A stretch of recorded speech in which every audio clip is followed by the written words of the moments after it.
अस्सलामुअलैकुम रहमतुल्लाहि वबरकातुहू बिस्मिल्लाहिर्रहमानिर्रहीम। तो मैंने यहाँ से 5 से 6 करेला लिए जिसके मैंने सारे बीज निकाल के रख दिए। आपको भी इसी तरह से सारे बीज निकाल देने हैं। और फिर मैंने इसे इतना पतला काटी हूँ, तो मैं आपको बताती हूँ मैंने कितना पतला काटी हुई। तो मैंने यहाँ पे सारे जो मैंने करेला लिए थे वो मैंने काट दिए हैं। अब मैं यहाँ पे जिस तरह से पतला काटी हूँ मैं आपको बताती हूँ, आपको भी इसी तरह से पतली काटनी है। तो आपको भी इसी तरह से सारी सब्जियाँ काटनी है। देखिए मेरी स्लाइस कितनी पतली है, आपको भी इसी तरह से सारी स्लाइस में इतने पतले पतले स्लाइस में काटने हैं। आपको ज़्यादा मोटा नहीं रखना वरना आपके साथ सब्ज़ी अच्छी नहीं लगेगी। तो आपको ज़रा से पतले ही काटने। तो यहाँ पे मैंने पतले काट दिए हैं। अब मैं यहाँ पे नमक के पानी में रख दूँगी, यानी कि नमक लगा के इसे 5-10 मिनट के लिए रख दूँगी। मैं इसे नमक में डाल के 5-10 मिनट के लिए रख दूँगी। आपको याद रखना है कि आप अभी भी नमक डालोगे फिर खाना बनाने के टाइम पे आपको थोड़ा कम डालना है। तो यहाँ पे मैंने नमक डाल दिया है। अब मैं इसे अच्छी तरह से मिक्स कर दूँगी। मिक्स करने के बाद मैं इसे 5-10 मिनट रख दूँगी और फिर मैं इसे वॉश कर दूँगी। आपको इसे 2-3 बार ज़रूर वॉश करना है। आखिर आपने नमक डाला है तो इसे 2-3 बार इसका नमकीन जो कड़वाहट रहता है वो नमकीन की वजह से दूर हो जाता है। तो यहाँ पे मैं 2-3 बार वॉश करके इसका कड़वाहट वाला पानी सब धो के निकाल दूँगी। तो मैंने यहाँ पे अच्छे से मिक्स कर दिया और मैंने इसे वॉश कर दूँगी। 5 मिनट रख के मैं इसे वॉश कर दूँगी। तो मैं इसे 5 मिनट रखूँगी और फिर मैं इसे वॉश कर दूँगी। तो आपको भी इसी तरह 5 मिनट रखना है इसे नमक में। और फिर जब तक नमक में है तब तक मैं यहाँ पे आपको बताती हूँ। यहाँ पे मैंने 2 प्याज लिए, यहाँ पे 5 से 6 कलियाँ लिया और यहाँ पे 2 हरी मिर्ची लिए जिसे हमें अच्छे से काटना है। तो मैंने इसे वॉश करके अच्छे से पानी की छाननी में वॉश करके मैंने इसे छाननी में रख दिया। आपको भी इसी तरह से छाननी में रखना है। तो आपको भी इसी तरह से छाननी में रखना है इसे, ताकि इसका पानी जो हमने धोया हुआ पानी वो अच्छे से नितार जाए और सूखी हो जाए। तो इसी तरह से आपको इसे छाननी में रखना है। छाननी में रखने के बाद हमने प्याज काटे थे 2, उसे हमें एक कढ़ाई में लेके अच्छे से भूनना है। तो चलिए हम गैस पे तो मैं यहाँ पे गैस पे ये कढ़ाई रखी हूँ जिसमें हमें ये करेला डालनी है। तो मैंने यहाँ पे जो गैस पे कढ़ाई रखी हूँ उस पर मैं करेला ये जो हमने छान के रखे थे वो हम डाल देंगे। तो यहाँ पे मैंने धो के इसे छाननी में रखी दी थी। तो आपको भी इसे धो के छाननी में रखना है और फिर इसे तब तक पकाना है जब तक ये गोल्डन कलर ना आए। तो हमें इसे तब तक पकाना है जब तक इसका कलर चेंज ना हो, एक क्रिस्पी ना हो जाए।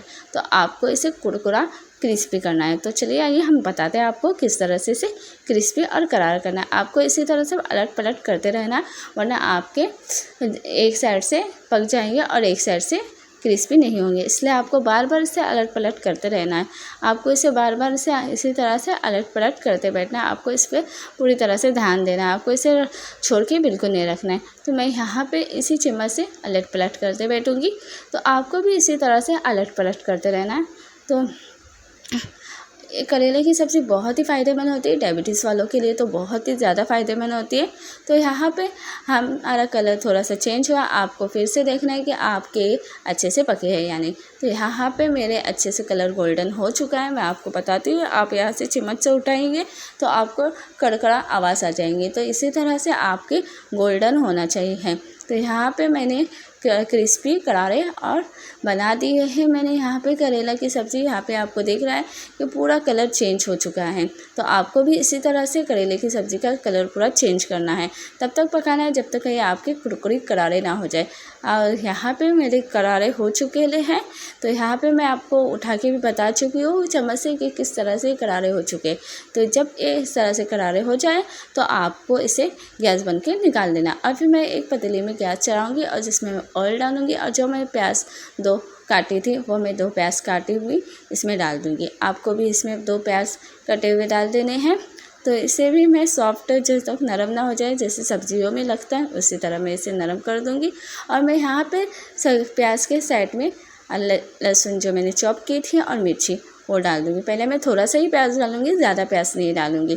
तो मैं यहाँ पे पहले थोड़ा सा प्याज और लहसुन और मिर्ची जो मैंने चॉप की थी वो डाल के मैं इसे अच्छे से भूनूँगी थोड़े 2 मिनट के लिए, क्योंकि हमें लहसुन को भूनना नहीं है ज़्यादा, हमें बस उसे थोड़ा सा सॉफ्ट करना है।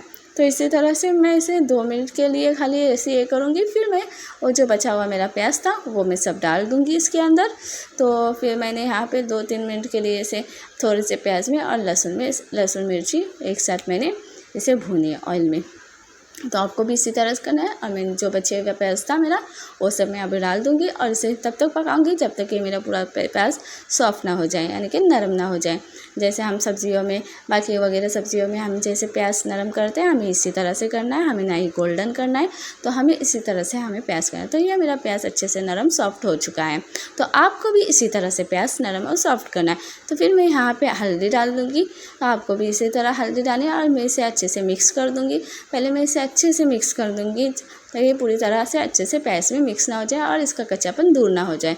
तो यहाँ पे मेरी सब्ज़ी मतलब हल्दी अच्छे से मिक्स हो चुकी है।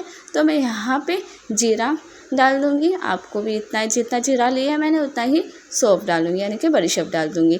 तो मैं इसे भी मिक्स कर दूँगी। तो मैंने यहाँ पे जीरा मिक्स कर दिया। अब मैं यहाँ पे उतना ही सौंफ लूँगी जितना मैंने जीरा लिया है। तो मैं इसे भी मिक्स कर दूँगी।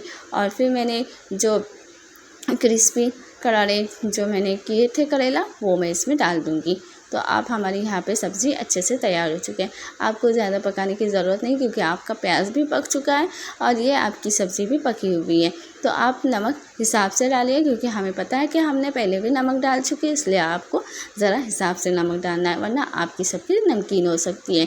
तो इसी तरह से आपको सब्ज़ी बनानी है। तो आखिर आपको मेरी ये सब्ज़ी अच्छी लगी होंगी तो मेरे चैनल को लाइक और सब्सक्राइब ज़रूर करना। और ये डायबिटीज़ वालों के लिए बहुत ही फ़ायदेमंद होती है। तो आप डायबिटीज़, जो भी आपके इधर डायबिटीज़ वाले मरीज़ है, उनको ये ज़रूर खिलाना। ये बहुत ही फ़ायदेमंद हो डायबिटीज़ वालों के लिए और हमारे लिए भी। तो ये सब्ज़ी आपको अच्छी लगी होगी तो मेरे चैनल को लाइक और सब्सक्राइब करना और